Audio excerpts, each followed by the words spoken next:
बज रहा है। यहाँ के जोशीमठ में 51 साल पहले भूवैज्ञानिकों ने जो तबाही की आशंका जताई थी वो 500 से ज्यादा घरों में भयानक और खौफनाक दरारों के रूप में सच साबित होती दिख रही है। इन घरों के साथ साथ पूरे शहर के पाताल में समा जाने का खतरा मंडरा रहा है। सवाल उठ रहा है, दहशत और खौफ में डूबे लोग अपना घर बार छोड़ने के लिए मजबूर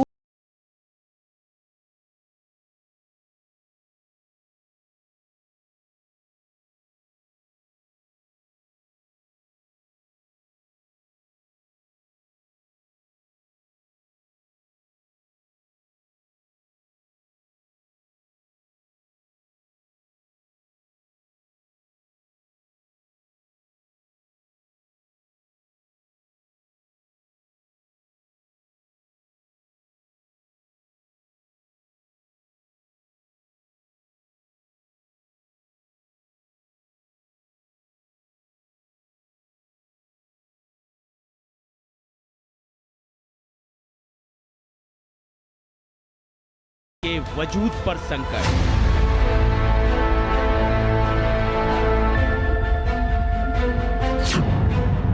पाताल में समा जाने का खतरा।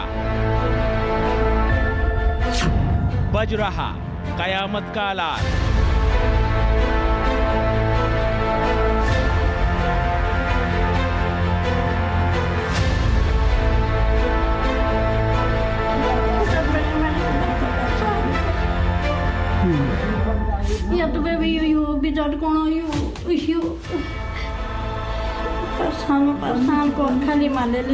जोशीमठ के सिंहद्वार वार्ड की रहने वाली ये गरीब महिला खौफजदा है। इसके आंसू थमने का नाम नहीं ले रहे हैं। वजह है इसके घरों में पड़ी दरारें, टूटता हुआ आंगन। तो बच्चे कहाँ ले गए आपने?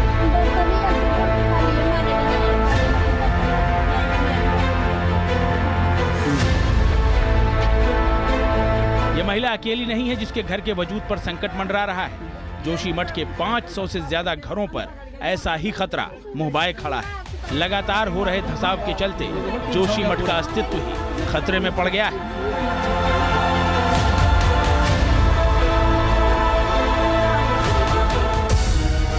इक्यावन साल पहले भूवैज्ञानिकों ने जोशीमठ के पाताल में समा जाने की जो आशंका जताई थी, वो आशंका अब जोशीमठ के घरों में दरारें बनकर सच होती सामने आने लगी है।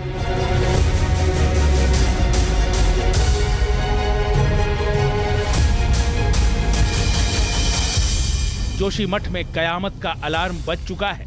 तबाही का काउंटडाउन शुरू हो गया है।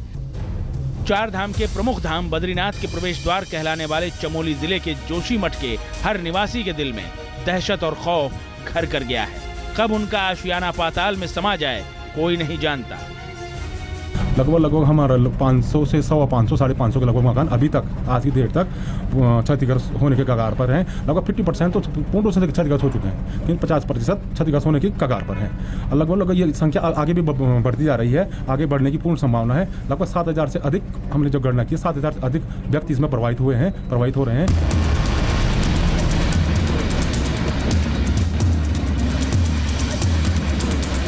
पहाड़ खतरे में है। पहाड़ पर प्रलय की आहट साफ सुनाई दे रही है। गवाह धंसते पहाड़ हैं, दरकती सड़कें हैं, घरों और मकानों में आ रही डरावनी दरारें हैं। घर, गली, मकान, दुकान, मंदिर, सबकी दीवारें जवाब दे रही हैं। सब कुछ कयामत के जबड़े में फंसा हुआ नजर आ रहा है। मंजर डरावना है, बेहद डरावना। हर दिल में खौफ और दहशत का ज्वार है।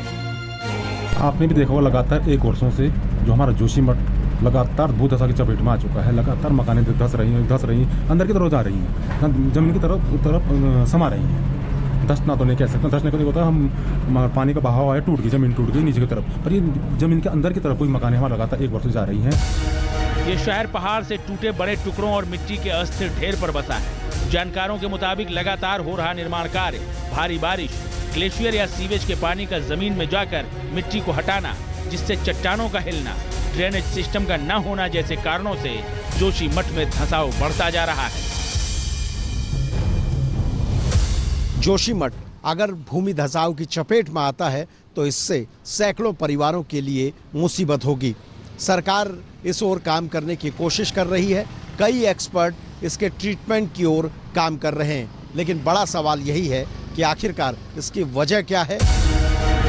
पहले इन दरारों और भू धंसाव को मानसून के दौरान एक क्षेत्र में सामान्य भू धंसाव मानकर कोई कार्रवाई नहीं की गई, लेकिन धीरे धीरे इन दरारों का दायरा बढ़ता चला गया, जिससे अब जनता आंदोलित है। शहर के लोग जोशीमठ बचाओ संघर्ष समिति के बैनर तले लगातार प्रदर्शन कर रहे हैं, अपने आशियानों को बचाने की अपील कर रहे हैं। जोशीमठ के 30 से ज्यादा परिवार अपना घर बार छोड़कर दूसरी जगह शिफ्ट हो गए हैं। राज्य सरकार भी मामले की गंभीरता को देखते हुए इन लोगों को विस्थापित करने की तैयारी में है। डीएम ने शहर का दौरा कर हालात का जायजा लिया है। मैक्सिमम गांव जो है ग्लेशियर के मेटल में बैठा हुआ है। करोड़ों साल पहले वहाँ, हज़ारों साल पहले वहाँ ग्लेशियर रहा होगा, उसके मेटल में बैठा है। और जोशीमठ में तो ओली कबर का पूरा ग्लेशियर से आया हुआ है। अभी आपको रेलग्राम गांव में जाकर देखो, वहाँ बहुत बड़े बोर्डर मिलेंगे आपको, जो ग्लेशियर का लाया हुआ मेटेरियल है। तो हम उसमें, क्योंकि उसका डेवलप हो गई तो हम उसमें बैठ गए। हमने वहाँ पर इतना कंस्ट्रक्शन कर दिया है, इतना डेवलपमेंट कर दिया है कि एक कैपेसिटी, हर चीज़ की कैपेसिटी होती है। तो क्या ये मान लिया